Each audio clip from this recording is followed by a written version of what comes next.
তাহলে এইভাবে আমরা, আপনাদের আর কোনো প্রশ্ন আছে, কোনো জিজ্ঞাস্য? দেখুন, আহারটা নিয়ে আপনারা অত করবেন না। কেউ শুদ্ধ আহার করতে পারে, কেউ অশুদ্ধ আহার করতে পারে, তবে চেষ্টা করবেন একাদশী করার, আর ব্রতগুলো ঠিকমতো পালন করার, এবং ধীরে ধীরে ধীরে ধীরে এর থেকে বেরিয়ে আসা। একদিনে হবে না, কেউ একদিনে পারবে না, সবাই ওনার মতো বা আমার মতো হবে এরকম তো হয় না। তাহলে জড়জগতের এই বৈচিত্র্য থাকবে না। আস্তে আস্তে আস্তে আস্তে আস্তে আস্তে ধীরে ধীরে এর থেকে নিজেকে সরিয়ে নিয়ে আসতে হবে। আপনি যত এইসব থেকে সরে আসবেন, জীবহত্যা, তত কিন্তু দেখবেন আপনি ভালো থাকবেন।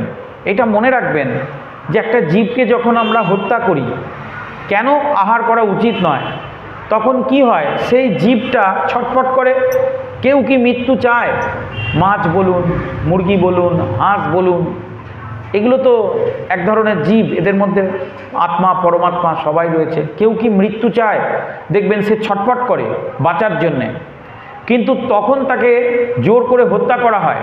এবং হত্যা করার সময় একটা বস্তু যখন, একটা জীব যখন মারা যায়, তখন কি হয়, তার শরীরে নানান প্রকার বিক্রিয়া শুরু হয়ে যায়। কিন্তু একটা মানুষ যদি মরে যায়, তার কিছুক্ষণ পরে তার থেকে পচা দুর্গন্ধ ওঠে।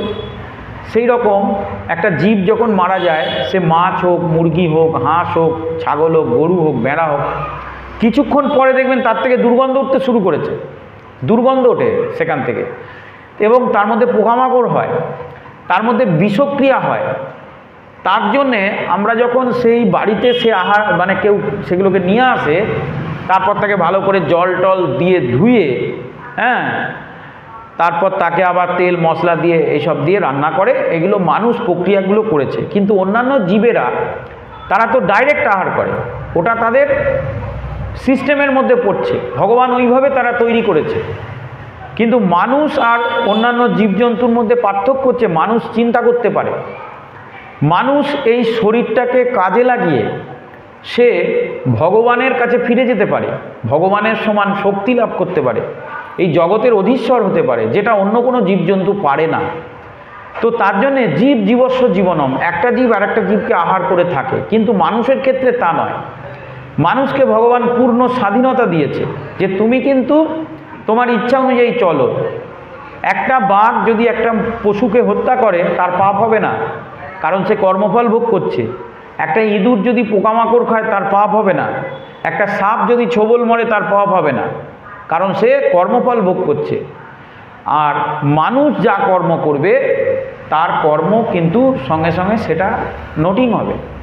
তাহলে ওই যে জীবটাকে আমরা নিয়ে এলাম, হত্যা করলাম, তাহলে তার শরীরে বিক্রিয়া হলো, পচা দুর্গন্ধযুক্ত বস্তু আমরা বাড়িতে নিয়ে এসে সেগুলোকে রান্না করছি। তার রান্নার আগেও গন্ধ, রান্নার পরেও কিন্তু সেগুলো গন্ধ। এই জন্যে সাধুগুরু বৈষ্ণবরা বলে আহার করা উচিত নয়। কারণ শরীরটার মধ্যে কার বাস? ভগবানের বাস, পরমাত্মার বাস, আত্মার বাস, এগুলো আমরা শুনেছি। আপনি যদি ওইগুলো আহার করেন, তাহলে পরমাত্মা, আত্মা আস্তে আস্তে আস্তে আস্তে নির্জীব হয়ে যাবে। তখন শরীরে ভূত প্রেত বাস করবে। কারণ শরীরকে আপনি যদি ভগবানের মন্দির করতে চান, কোনোদিন কোনো মন্দিরে দেখেছেন এই সব দিয়ে ভগবানের সেবা পূজা হয়? কোনোদিন হয় না। যত সামান্য মন্দিরই হোক না কেন, সেখানে শুদ্ধভাবেই ভগবানের পূজা করা হয়, ফল মূল আদি। তাহলে এই শরীরটার তো মন্দির, এই শরীরের মধ্যে আত্মা রয়েছে, পরমাত্মা রয়েছে, ভগবানের ভজন করছি। তাহলে জীবজন্তু মৃত্যুর পর কোথায় পড়ে থাকে? শ্মশানে পড়ে থাকে। আর ভক্তরা কোথায় থাকে? মন্দিরে থাকে। তাহলে আপনার এই শরীরটাকে কি করতে চাইছেন? শ্মশান বানাতে চাইছেন না মন্দির বানাতে চাইছেন? যদি মনে করেন যে না শ্মশান, তাহলে জীবজন্তু হত্যা করে আহার করা যাবে। আর যদি মনে করেন যে না মন্দির করব শরীরটাকে, তাহলে জীবজন্তু আহার জীব হত্যা বন্ধ করতে হবে। এইগুলো হচ্ছে কারণ। এবং এখানে কোনো জোর জবরদস্তি করতেই হবে এরকম কোনো নয়, এগুলো চেতনা আস্তে আস্তে। তবে হ্যাঁ, ভগবানকে নিবেদন করা আহার যদি আপনি না করেন, তাহলে পদে পদে পাপই হচ্ছে, এটাও মনে রাখতে হবে। কৃষ্ণে ভগবত্তা জ্ঞানে সংবিদেরও সার, ব্রহ্মজ্ঞানী কো সব তারও পরিবার। এইবার আমরা এতক্ষণ শুনছিলাম ভগবানের সন্দিনী শক্তির প্রকাশ, এবার শুনব সম্বিত শক্তির প্রকাশ। কৃষ্ণই যে পরমেশ্বর ভগবান, সেই জ্ঞানই হচ্ছে সম্বিত শক্তির প্রকাশ। সন্দিনী সম্বিত আল্লাহ তিনি। সন্দিনী শক্তির প্রকাশকে ভগবানের বাবা মা শুদ্ধ ভক্ত এরা, আর সম্বিত শক্তির প্রকাশকে কৃষ্ণই যে পরমেশ্বর ভগবান এই জ্ঞান যখন জীবের মধ্যে হয়ে গেল তখন সে সম্বিত শক্তির প্রকাশ হয়ে গেল। এছাড়া যে কোনো সমস্ত জ্ঞান তারা হচ্ছে সম্বিত শক্তির অংশস্বরূপ। তাহলে দুটো প্রকাশ আমরা পেলাম। সম্বিত শক্তির জ্ঞানের প্রকাশ হয় কৃষ্ণ ও জীব উভয়ই জ্ঞাতা, আর পরমেশ্বর ভগবান শ্রীকৃষ্ণ সর্বত্রই সম্পূর্ণরূপে সব কিছুর মধ্যে বিরাজমান, তাই তিনি হচ্ছেন পূর্ণ জ্ঞানময়। তিনি কেবল দৃষ্টিপাতের দ্বারা বস্তুর স্বরূপ সম্বন্ধে অবগত হতে পারেন, কিন্তু অন্তহীন বাধা জীবদের জ্ঞানকে আবৃত করে রাখে। অন্তহীন বাধা, কাম, ক্রোধ, লোভ, মোহ, মদ, মাৎসর্য, জীব হত্যা করলে এগুলো বেড়ে যায়। এই ধরনের আহার করলে এগুলো রজগুণী আহার। এই কারণে তো যখন আমরা এগুলো থেকে নিজেকে আস্তে আস্তে আস্তে আস্তে একটু একটু করে, এই ব্রতগুলো করার উদ্দেশ্যই তাই। যারা এই দামোদর ব্রত করবে, যারা এই নিয়ম সেবা মাস করবে, সে দেখবেন 1 মাস ব্রত করার পর যারা করবে তার আর 1 সপ্তাহ এসব ভাল লাগবে না, এর থেকে দূরে সরে যাওয়ার ইচ্ছা করবে, গন্ধ লাগবে, ভালো লাগবে না, এরকম হবে। এরকম একাধিকবার করতে করতে করতে করতে যারা একাদশী ঠিকমতো করবে, তার দ্বাদশীর দিনে অন্য কিছু ভালো লাগবে না, মনে হবে একটু ভগবানের প্রসাদ পেলেই বোধহয় ভালো হতো, সে প্রসাদ খুঁজে বেড়াবে। এই জন্য ভগবান এইগুলোকে পুশ করছি আমরা। হ্যাঁ, তো চক্ষু, কর্ণ, নাসিকা, আরও মনে রাখবেন একটা জীবকে যখন হত্যা করা হচ্ছে, হত্যার সময় তার যে চেতনা, তার যে যন্ত্রণা, তার যে কষ্ট হচ্ছে, সেইটা তার শরীরের মধ্যে থাকছে। হ্যাঁ, সেটা তার শরীরের মধ্যে থাকছে। যেমন ধরুন, আপনি যখন দুঃখ পাচ্ছেন, কষ্ট হচ্ছে, আপনার শরীরে নার্ভের প্রবলেম হচ্ছে না, আপনার সুগার প্রেশার বেড়ে যাচ্ছে না। হ্যাঁ, ডাক্তার বলে খাওয়া থেকে হয়নি, টেনশন থেকে হয়েছে, মনের যন্ত্রণা, চেতনার যন্ত্রণা থেকে হচ্ছে। তেমনি জীবকে যখন হত্যা করা হচ্ছে, সেই মুহূর্তে তার যে যন্ত্রণা, সেটা তার শরীরের মধ্যে থেকে যায়। তাকে আহার করলে কি হয়, ওই যন্ত্রণাটা তাকে পেতে হয়। হ্যাঁ, সেই জন্য যারা আমিষ আহার করে তারা দেখবেন মানসিকভাবে খুব ডিপ্রেশনে ভোগে, খুব ফ্রাস্ট্রেশনে ভোগে, তারা চট করে শান্তি পায় না, তারা ক্রোধী হয়, প্রচণ্ড ক্রোধ তাদের মধ্যে দেখা যায়। এই ধরনের আহার করার প্রভাবে, ওই জীব হত্যা করে যে আহার করা হচ্ছে ওইটার কারণ। তারপরে কি, আপনি শুদ্ধ আহার যখন করবেন, ভগবানের প্রসাদ পেলে দেখবেন আপনার নিদ্রা ভালো হবে, দুশ্চিন্তা মুক্ত হতে পারবেন, নিদ্রা হবে, ভালো ঘুম হবে, দুশ্চিন্তা মুক্ত হতে পারবেন ভগবানের প্রসাদ গ্রহণ করলে।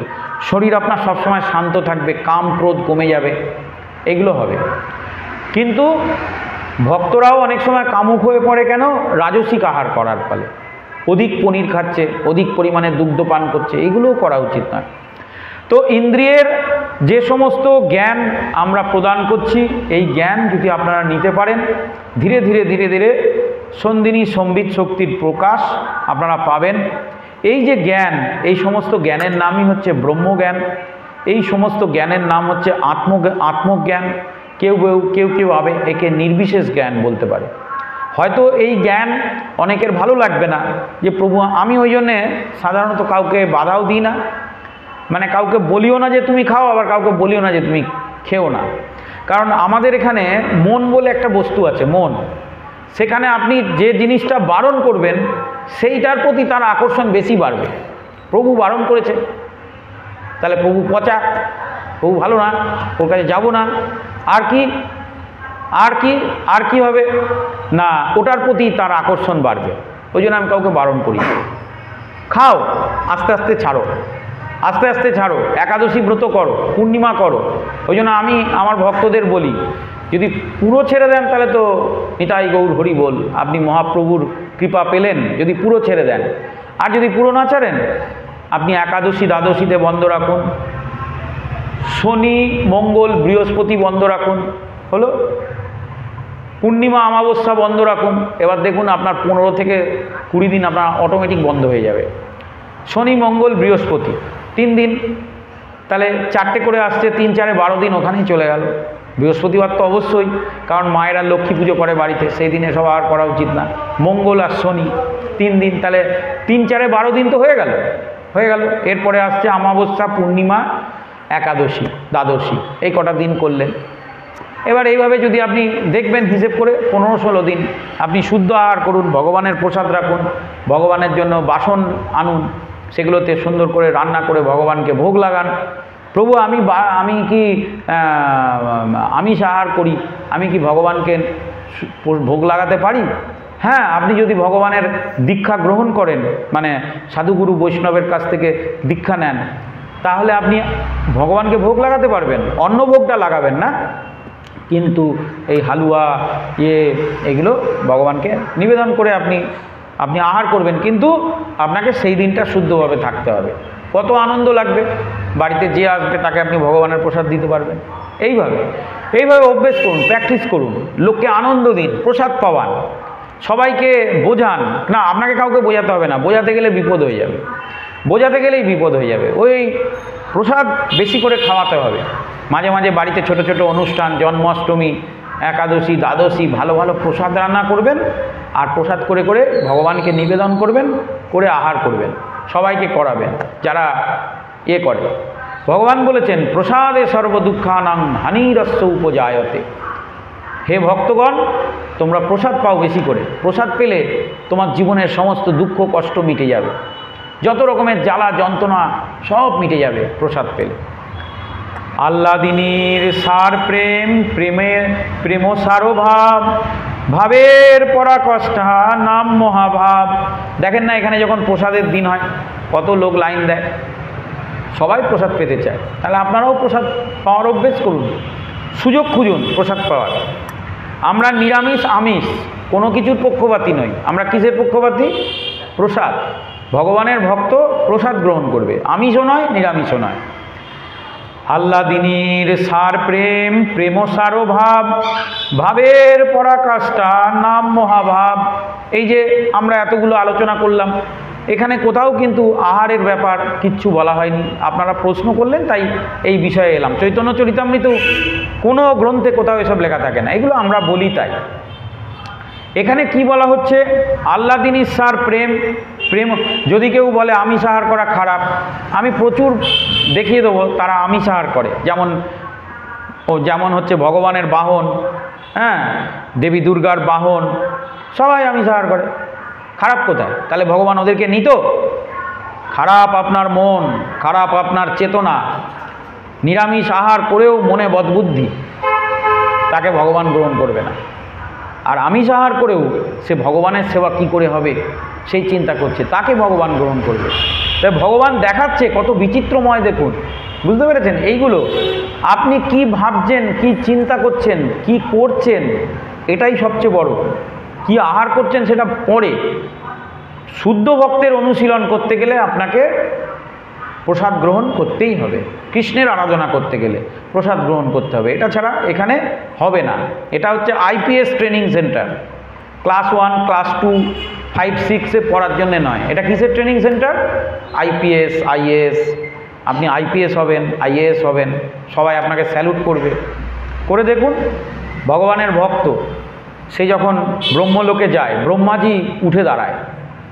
আর উঠে না দাঁড়ালে সে যদি ব্রহ্মাজিকে গর্জন করে, ব্রহ্মাজি হাত জোর করে দাঁড়িয়ে থাকে। মনে আছে সেই সনক সনাতন সুনন্দন সনত কুমারের কথা? একেবারে পঞ্চমবর্ষীয় বালক, ভেতরে ঢুকতে দেয়নি বৈকুণ্ঠে, কি হাল করে ছেড়েছে ওই জয় বিজয়ের। তা সেই রকম আপনার প্রতিষ্ঠা, বুঝতে পেরেছেন? তাহলে তার জন্যে তো তাকে দেনে সে মিলেগা। আমি দেব না কিছু, আমি শুধু নেব, তা বললে তো হবে না। আপনি যেমন নিজেকে যতটা দেবেন ততটাই আপনি প্রাপ্ত হবেন। তাহলে আহ্লাদিনীর সার প্রেমের সার ভাব। তাহলে আমরা ভগবানের 3 ধরনের শক্তি, সন্দিনী, সম্বিত, আহ্লাদিনী আলোচনা করছি। এবার হচ্ছে আহ্লাদিনী শক্তির প্রকাশ সম্পর্কে বিস্তারিত বলা হচ্ছে। আহ্লাদিনীর সার প্রেমের সার ভাব। আহ্লাদ মানে কি? আহ্লাদ দেওয়া। যেমন আমরা বলেছি প্রহ্লাদকে আহ্লাদ দিচ্ছে ভগবান নৃসিংহদেব, বাচ্চাদেরকে আহ্লাদ দেয় দাদু ঠাকুমা। বাবা মার কাছে বেশি আহ্লাদ পায় না, কিন্তু বেশি আহ্লাদ পায় কার কাছে? দাদু ঠাকুমার কাছে। যার জন্য দেখলেন মানে বাচ্চারা বৃদ্ধ মানুষদের কাছে, দাদু ঠাকুমার কাছে ভালো থাকে, মামার বাড়ি যেতে চায়, সেখানে আহ্লাদ পায়। এবার আহ্লাদিনীর সার কি? প্রেম। সবাই প্রেম পেতে চায়। তাহলে এই আহ্লাদ কে দিতে পারে? যার মধ্যে প্রেম আছে। যার মধ্যে প্রেমই নেই সে কি কখনো আহ্লাদ দিতে পারে? আর এই প্রেমের সার ভাব। তাহলে ভাব, প্রেম, আহ্লাদ, আহ্লাদ, প্রেম, ভাব। তাহলে মূল বিষয়টা কি? ভাব। ভাব যখনই আপনি, আর ভগবান কি গ্রহণ করেন? ভাবগ্রাহী জনার্দন। বুঝতে পারছেন? তাহলে আহ্লাদ, প্রেম, ভাব, আপনার যেমন যেমন ভাব তেমন তেমন লাভ। আপনি যেমন ভাবে থাকবেন, ভাবে বিচরণ করেন। মহাপ্রভু ভাবে, প্রথমে যখন চৈতন্য মহাপ্রভু তিনি আবির্ভূত হয়েছিলেন, তার এত পাণ্ডিত্য ছিল, তিনি মানুষকে তর্কে পরাজিত করতেন।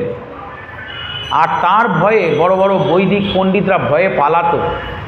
যে বলতো ভগবান আছে, চৈতন্য মহাপ্রভু, তখন তো মহাপ্রভু ছিল না, নিমাই পণ্ডিত ছিল, তাকে বলতো ভগবান বলে কিছু নেই, এসো আমি প্রমাণ করে দিচ্ছি। শাস্ত্র খুলে দেখিয়ে দিত ভগবান বলে কিছু নেই, সে ভয়ে পালাতো। আর যে বলতো ভগবান নেই, তাকে প্রমাণ করতো যে দেখো ভগবান আছে, আমি তোমাকে প্রমাণ করে দেখাচ্ছি। এত পাণ্ডিত্য ছিল তাকে এই পাণ্ডিত্যে কেউ হারাতে পারতো না। কিন্তু তখন কি তার মধ্যে প্রেম ছিল? তার মধ্যে কি ভাব ছিল? তার মধ্যে শুধু পাণ্ডিত্য ছিল, ব্রাহ্মণত্ব ছিল, আর কিছু ছিল না। কিন্তু সেই মহাপ্রভু যখন তার বাবার পিণ্ডদান করবার জন্যে ওইখানে গেল গয়ায়, তখন তার সঙ্গে দেখা হলো কার? ঈশ্বরপুরী। ঈশ্বরপুরীর দেখা হলো। ঈশ্বরপুরীর সঙ্গে যখন তার দেখা হলো, তখন ঈশ্বরপুরী বলল যে তোমাকে আমি তুমি এই কৃষ্ণ নাম গ্রহণ করো। তখন তাকে মালা ঝোলা দিয়ে তাকে কৃষ্ণ নাম দিয়ে দিল। তখনও তার মাথায় চুল, মস্তক মুন্ডন হয়নি, গৃহী, সে কৃষ্ণ নাম পেয়ে গেল।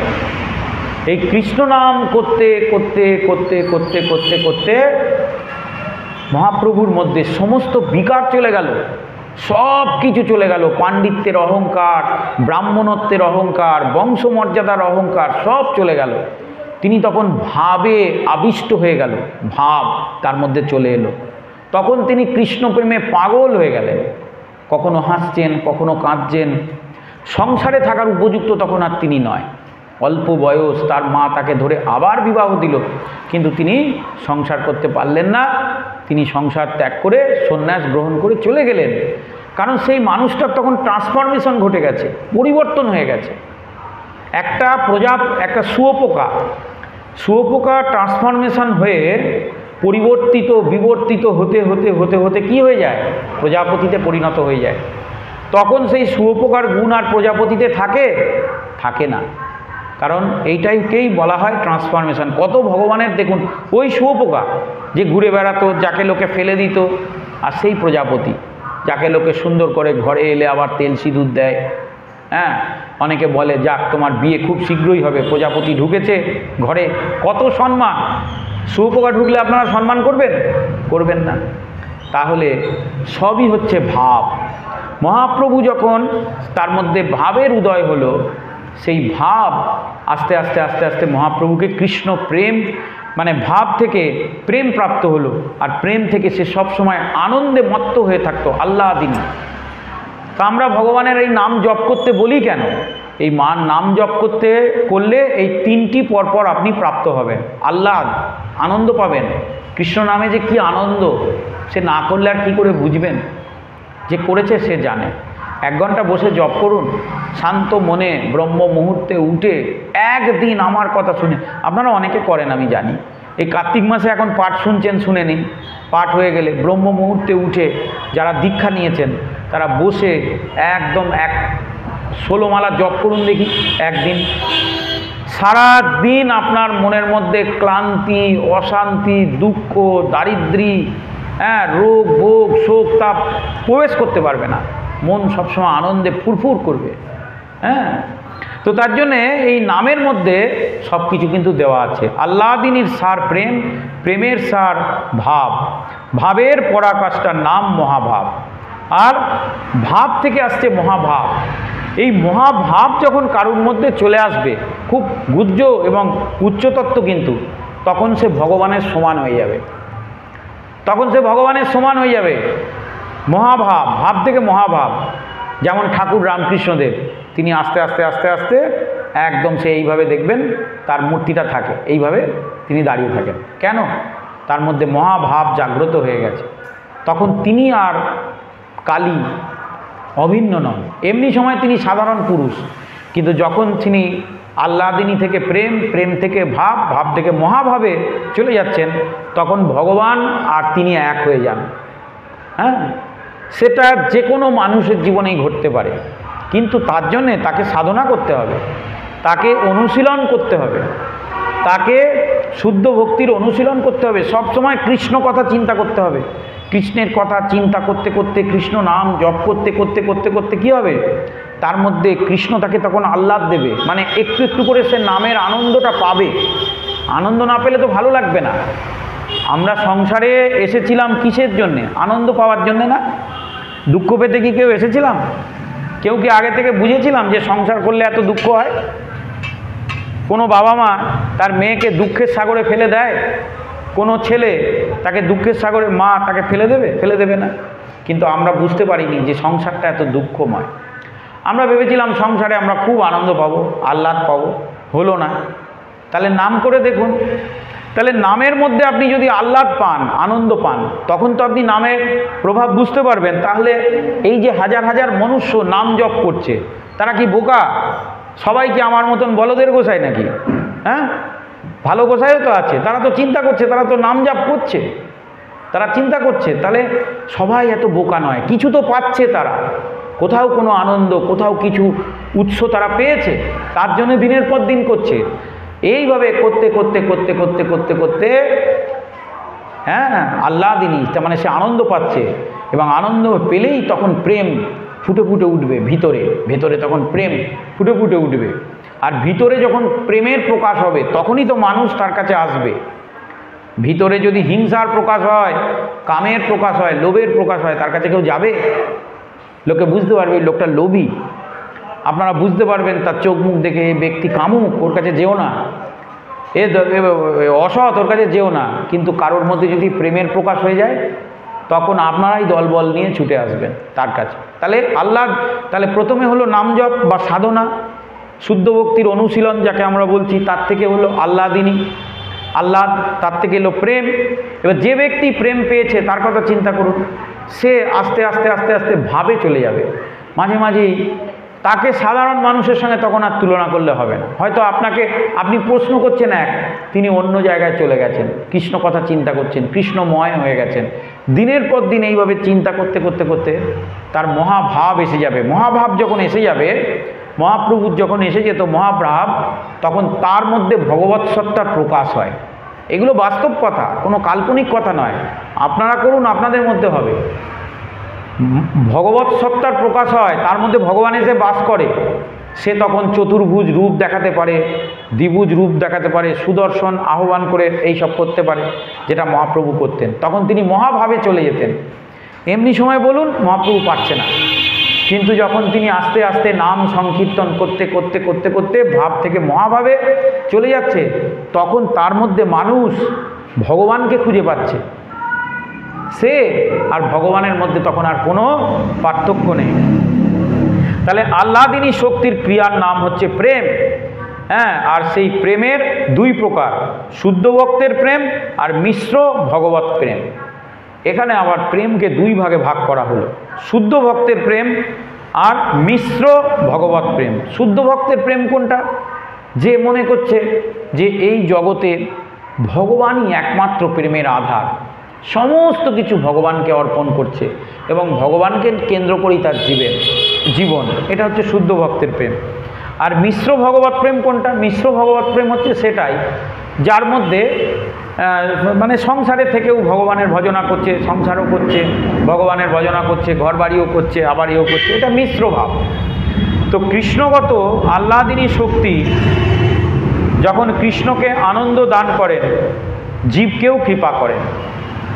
কৃষ্ণের আহ্লাদিনী শক্তিকে আমরা আগের দিন আলোচনা করেছিলাম, আপনারা সব নিতে পারছেন কিনা আমি জানি না। কৃষ্ণের আহ্লাদিনী শক্তি হচ্ছেন শ্রীমতী রাধারানী, শ্রীমতী রাধারানী। তাহলে এই রাধারানী তিনি কৃষ্ণকে আনন্দ দান করেন, আর কৃষ্ণকে যিনি আনন্দ দান করেন সেই রাধারানী বা সেই কৃষ্ণই কিন্তু তার জীবকে কৃপা করে আনন্দ বিধান করেন। কারণ আমরা বলেছি যে অন্যান্য জীবকে এই জড়জগৎ নিয়ন্ত্রণ করে, মহামায়া, যোগমায়া, আর ভগবানের যারা শুদ্ধ ভক্তির অনুশীলন করেন তাদেরকে ভগবান স্বয়ং নিয়ন্ত্রণ করেন। ভগবানকে নিয়ন্ত্রণ করেন শ্রীমতী রাধারানী। তো তাই কৃষ্ণ যে আনন্দ গোলকে থেকে পায়, সেই আনন্দ জীব যে শুদ্ধ ভক্তির অনুশীলন করছে, কৃষ্ণ ভজনা করছে, সে এই জড়জগতে থেকে পেতে পারে। জয় জয় শ্রী ভগবত কথা কি, তখন এই জড়জগৎটাই গোলক হয়ে যায়। আপনারা বুঝতে পারছেন সকলে আমি কি বলতে চাইছি? যে আনন্দ ভগবান শ্রীকৃষ্ণ গোলক বৃন্দাবনে পাচ্ছে, সেই একই আনন্দ তার ভক্ত সে নরকে থাক, স্বর্গলোকে থাক, আর এই জড়জগতে পৃথিবী লোকেই থাক, সেখানে বসে পাচ্ছে, একই আনন্দ পাচ্ছে। কারণ সেই একই শক্তি দুজনকে আনন্দ প্রদান করছে, কৃষ্ণকেও দিচ্ছে, আবার সাধারণ জীবকেও দিচ্ছে, সাধারণ নয়, ভগবানের ভক্তকেও দিচ্ছে। তো তাহলে কি হচ্ছে? তখন তার সেই জীবের কৃষ্ণ প্রেম লাভ হচ্ছে। তো সেই আহ্লাদিনী শক্তি যখন বহিরঙ্গা শক্তির দ্বারা কলুষিত হয়, তখন সেই আহ্লাদিনী শক্তি যখন বহিরঙ্গা শক্তির দ্বারা কলুষিত হয়, তখন জীবের মধ্যে দিয়ে আবার তার প্রকাশ হয়, মানে ভগবানকে ভুলিয়ে দেয়। সেই যে আমাদের গান আছে, ভুলিয়া তোমারে সংসারে আসিয়া পে নানা বিধ ব্যথা। হ্যাঁ, আমরা কি করছি? সেই কৃষ্ণ প্রেম যেটা গোলকে পেতাম, যেটা এখানে আমরা পেতে পারতাম, সেই কৃষ্ণ প্রেম থেকে আমরা বিচ্ছিন্ন হয়ে গিয়ে আমরা মহামায়ার দ্বারা কি করছি? সেই প্রেমকে কলুষিত করে দিচ্ছি, কালিমাময় করে দিচ্ছি। কীরকম?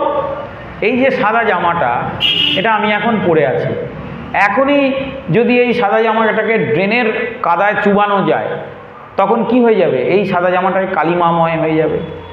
ঠিক সেরকম আমরা ভগবানের সেবায় ছিলাম, ভগবানের নাম জপ করছিলাম, কত আনন্দ ছিলাম। তারপর কি হলো? আমরা এই জড়জগতে এসে মায়ার ফাঁদে পড়ে এই জড়জগতে প্রেমে পড়ে গেলাম। এখন আমরা স্ত্রী, কন্যা, পুত্র আদি সংসার, ছেলে মেয়ে, নাতি পুতি, এদেরকেই ভালোবাসি, কিন্তু এরা আমাদের ভালোবাসে না। তাহলে কি হলো? সেই প্রেম বস্তুটা একই আছে, কিন্তু কলুষিত হয়ে গেছে। তাই জন্য এই জড়জগতে মানুষ দুঃখ পাচ্ছে। তখন জীব বিষয় বাসনায় মত্ত হয়ে কৃষ্ণ প্রেম থেকে ধীরে ধীরে বঞ্চিত হয়। আমি আগেই বলেছি, যে জিনিসটাকে পাওয়া যাচ্ছে না, যেটাকে মানা করা হচ্ছে, সেটার প্রতি জীব ধাবিত হচ্ছে। আনন্দ রয়েছে ভগবানের চরণে, এটা সুলভ, কিন্তু এখানে কেউ আসছে না। আনন্দ কোথায় আনন্দ আছে সেইটা ঘুরে মানুষ বার করছে। কেউ গাঁজা খেয়ে আনন্দ পাচ্ছে, কেউ মদ খেয়ে আনন্দ পাচ্ছে, কেউ বেশ্যালয়ে গিয়ে আনন্দ পাচ্ছে, কেউ ভালো ভালো বাজার হাট করে রান্না করে খেয়ে আনন্দ পাচ্ছে। তারপর কি হচ্ছে? প্রথমে আনন্দ, আমি আগেই বলেছিলাম, আনন্দ অনেক রকম আছে, সবাই আনন্দ করছে। এটা ভাববেন না যে যারা দুর্গাপুজো করলো তারা আনন্দ পেল না, যারা হরিকথা শুনলো তারাই আনন্দ পেল না। আনন্দের অনেক প্রকার আছে, তামসিক, রাজসিক, সাত্ত্বিক আর শুদ্ধ সাত্ত্বিক। তামসিক আনন্দ কি? প্রথমেও দুঃখ, পরেও দুঃখ। রাজসিক আনন্দ কি? প্রথমে সুখ, পরে দুঃখ। আর সাত্ত্বিক আনন্দ কি? শুরুতেও সুখ, পরেও সুখ। এটা হচ্ছে সাত্ত্বিক আনন্দ। উদাহরণ আছে, আমি আপনাদের বলেছি। তামসিক আনন্দ, তামসিক আনন্দ হচ্ছে প্রথমেও দুঃখ, পরেও দুঃখ। যেমন ধরুন, যখন কোনো মানুষ মদ্যপান করে, তার কি খেতে ভালো লাগে? আমার তো মনে হয় ভালো লাগে না। মদ খাওয়ার আগের চেহারাটা দেখবেন, আমি আগেও বলেছি, মদ খাওয়ার আগের চেহারাটা দেখবেন এমনি করে তাকিয়ে থাকে, চশমা পরে। আর যখন খায় তখন মুখটা বিষ করে খায় না? তাকে আপনি পায়েস দেন, অমৃত দেন, কোনো লোক ভালোভাবে খায়? তার মানে ভালো লাগছে না, কিন্তু নেশাগ্রস্ত হয়ে গেছে, তো তার এখন ওটা ছাড়া চলবে না। তখন তার মুখটা বিষাক্ত হয়ে যায়, বিষের মতো মুখটা। তখন দেখবেন, ছবি তুলে রাখবেন, যখন সে খাচ্ছে। আর যখন খাচ্ছে না, নিয়ে বসে আছে, তখন কত সুন্দর তার চেহারা, যখন খাচ্ছে চোখ মুখ ভ্যাটকাচ্ছে। এটা হচ্ছে খাওয়ার সময় দুঃখ, আবার যখন খাচ্ছে, খেয়ে দিয়ে ড্রেনে পড়ে আছে, তখনও দুঃখ। কিন্তু সে ভাবছে খুব আনন্দ আছে। কেন? ওই যে ওইটুকু সময় তাকে কেউ ডিস্টার্ব করছে না, সংসারের মায়া মোহ থেকে সে সম্পূর্ণরূপে সরে যেতে পারছে, ওইটাকে সে আনন্দ বলে মনে করছে। যেমন শুয়োর কি করে, ওই শুয়োরকে আপনি যতই পালঙ্ক খাটে রাখুন না কেন, সে খুঁজে বেড়াবে কোথায় কিচ আছে, কোথায় পাঁক আছে, সেখানে গিয়ে সে গা ঘষবে। এটা হচ্ছে তার ওখানে আনন্দ, ওখানে গা ঘষে, ওখানে শুতে তার আনন্দ পায়। এটা হচ্ছে তামসিক আনন্দ। রাজসিক আনন্দ কি? রাজসিক আনন্দ হচ্ছে প্রথমে খুব আনন্দ করে অনুষ্ঠান করছে, একবারে বিয়ে দিচ্ছে, অমুক তমুক করছে, তারপরে লাস্টে ঝামেলা লেগে যাচ্ছে। এটা হচ্ছে রাজসিক আনন্দ। হ্যাঁ, প্রথমে খুব আনন্দ হলো, এ হলো সে হলো, পুজো আস্থা করলো, তারপরে মুষ্টিযুদ্ধ শুরু হয়ে গেল, গণ্ডগোল হয়ে গেল, চাঁদা নিয়ে, এই নিয়ে, সেই নিয়ে। আচ্ছা, আর সাত্বিক আনন্দ কি? শুরুতেও আনন্দ, শেষেও আনন্দ। এই যে আমাদের আনন্দ কি দিয়ে শুরু হয়েছিল? 1 তারিখে পাঠ দিয়ে শুরু হলো, তারপরে যত দিন যাচ্ছে তত আনন্দ বাড়ছে না কমছে? যত দিন যাচ্ছে তত বাড়ছে, শেষের দিনে আরও বেশি আনন্দ, তারপরের দিন আরও আনন্দ। এইভাবে আনন্দ, সাত্বিক আনন্দ শুধু বাড়ে, কমে না। তো তাই বলা হচ্ছে, জীব জড়জগতের সংস্পর্শে যত থাকে, তত আস্তে আস্তে আস্তে আস্তে প্রকৃত আনন্দ থেকে বঞ্চিত হয়। এটা মনে রাখবেন সব সময়। জীব জড়জগতের সংস্পর্শে যত থাকে, যত এইসব লোকের সাথে মেশে, যারা সংসারী জীব, হ্যাঁ, যারা সাংসারিক বুদ্ধি প্রদান করে, সাংসারিক কথা বলে, তাদের সাথে যত মেশে, আস্তে আস্তে আস্তে আস্তে তারা বিষয় বাসনায় অতৃপ্ত হতে থাকে। অন্যের দেখে নিজের স্বাদ হয়, আমারও একটা এরম হলে ভালো হতো। কিন্তু কখনো একটা ভক্তকে দেখে সে চিন্তা করে না, আমিও এরম ভক্ত একদিন হব। হ্যাঁ, এটা ভাবে না। সে কারো বাড়ি দেখলো, গাড়ি দেখলো, টাকা পয়সা দেখলো, এইগুলো দেখে তার মনে হয়। তাহলে বিষয় বাসনায় সে আস্তে আস্তে আস্তে আস্তে মত্ত হতে থাকে। সেই জীব তখন কৃষ্ণ প্রেম পাওয়ার পরিবর্তে উন্মাদ পাগলের মতো আচরণ করে। জয় জয় শ্রী ভগবত কথা কি? হ্যাঁ, তখন তার নিজের স্বরূপ ভুলে যায়, নিজের পরিচয় ভুলে যায়। আমাকে যদি কেউ জিজ্ঞেস করে তোমার পরিচয় কি, আপনাকে যদি জিজ্ঞেস করে আপনার পরিচয় কি, আপনি কি বলবেন? আপনি নিজের নামটা বলবেন, নিজের গোত্র বলবেন, এইসব বলবেন। আমিও তাই বলবো। কিন্তু এগুলো কি আমাদের প্রকৃত পরিচয়? হ্যাঁ, এগুলো তো আমাদের প্রকৃত পরিচয় নয়। আমাদের প্রকৃত পরিচয় হচ্ছে আমরা ভগবানের দাসের দাসের দাস। তাহলে আমি যদি এখন নিজেকে পরিচয় দিই যে আমি হচ্ছি রাজীব গান্ধী, আমি হচ্ছি অমুক, তাই লোকে বলবে পাগল। সেই রকম আমি যদি এখন নিজেকে সেই পরিচয়টাকে বড় করি যে আমি অনুপম গাঙ্গুলি, আমি শুধু অনুপম গাঙ্গুলি নয়, আমি পণ্ডিত অনুপম গাঙ্গুলি, এইভাবে যদি বলি, তাহলে আপনাদের হয়তো শুনতে ভালো লাগবে। কিন্তু যারা উচ্চে বসে আছেন, নারদ মুনি, হ্যাঁ, সনকাদি মুনিগণ, দেব দেবতা, যারা ভগবানের আরাধনা করছেন বা স্বয়ং ভগবান, তারা ভাববে লোকটা উন্মাদ হয়ে গেছে। তাহলে ভগবান চৈতন্য মহাপ্রভুর এই যে কৃষ্ণদাস কবিরাজ এখানে লিখছেন, ঠিক এই রকম মানুষ যখন ভগবান থেকে বিচ্ছিন্ন হয়ে এই জড়জগতের সংস্পর্শে থাকে, হ্যাঁ, যে যেমন সংস্পর্শে থাকবে সে তেমনই তো হবে। আপনারা ভক্তের সংস্পর্শে থেকে ভক্ত হয়েছেন, কেউ জড়জগতের সংস্পর্শে থেকে জড়জগতের বাসনা করছে। তাহলে আস্তে আস্তে আস্তে আস্তে সে কিন্তু কৃষ্ণপ্রেম ভুলে গিয়ে উন্মাদের মতো আচরণ করতে থাকে। হ্যাঁ, উন্মাদ মানে আর কিছু না, উন্মাদ মানে সে নিজের পরিচয়টা ভুলে যায়। জড়া প্রকৃতির গুণের সংস্পর্শে সে ধীরে ধীরে ধীরে ধীরে নিজেই সংসার বন্ধনে নিজেকে বাঁধতে থাকে। জয় জয় শ্রী ভগবত কথা কি? শ্রীমতী রাধাটা মহাভাব স্বরূপা শ্রী রাধা ঠাকুরানী সর্বগুণখানি কৃষ্ণকান্তা শিরোমণি। খুব ভালো করে শ্রবণ করবেন কৃষ্ণদাস কবিরাজ কি বলছেন। মহাভাব স্বরূপা শ্রী রাধা ঠাকুরানী সর্বগুণখানি কৃষ্ণকান্তা শিরোমণি। বলছেন আমরা কোথায় আলোচনা করছিলাম যে আহ্লাদিনীশ্বর প্রেম প্রেমের সার ভাব, আর ভাবের সার মহাভাব। তাহলে এই মহাভাবের পরাকাষ্ঠা সর্বশ্রেষ্ঠ উদাহরণকে বলা হচ্ছে মহাভাব স্বরূপা শ্রী রাধা ঠাকুরানী।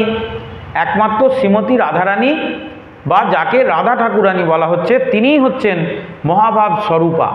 এই মহাভাব তার থেকেই আসছে।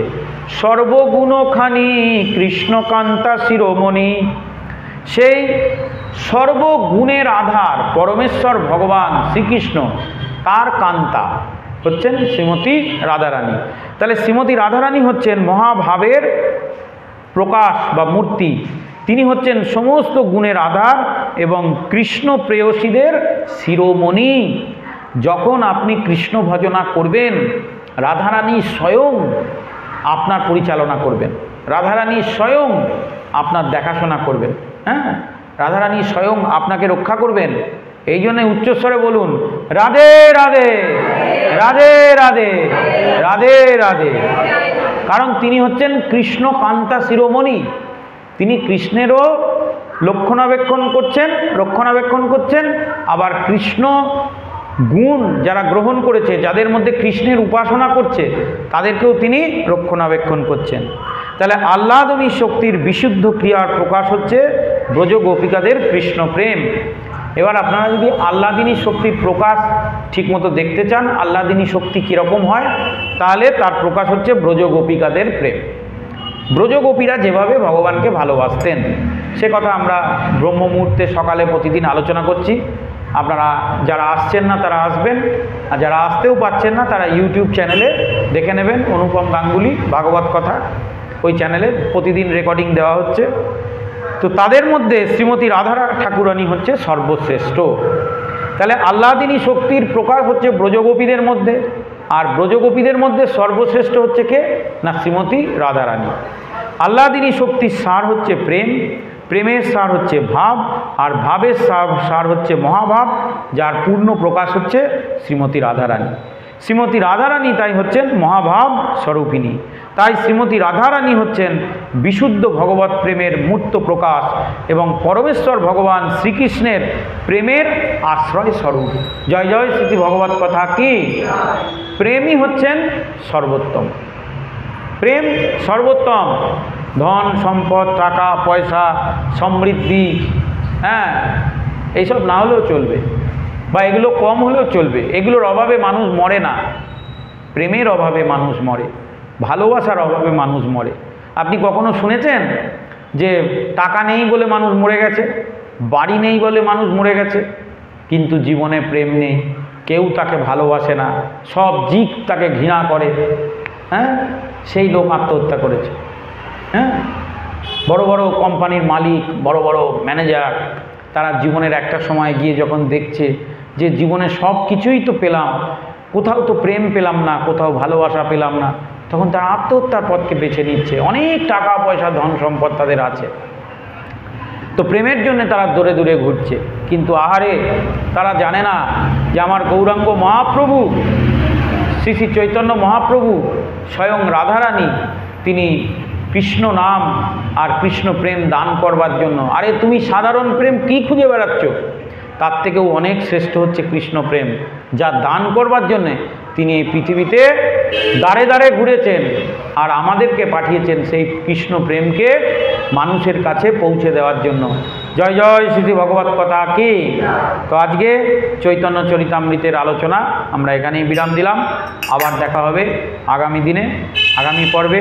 সকলে ভালো থাকবেন, সকলের মঙ্গল হোক, এই কথা বলে আজকে আমরা আলোচনা এখানেই বিরাম দিলাম। হরে কৃষ্ণ।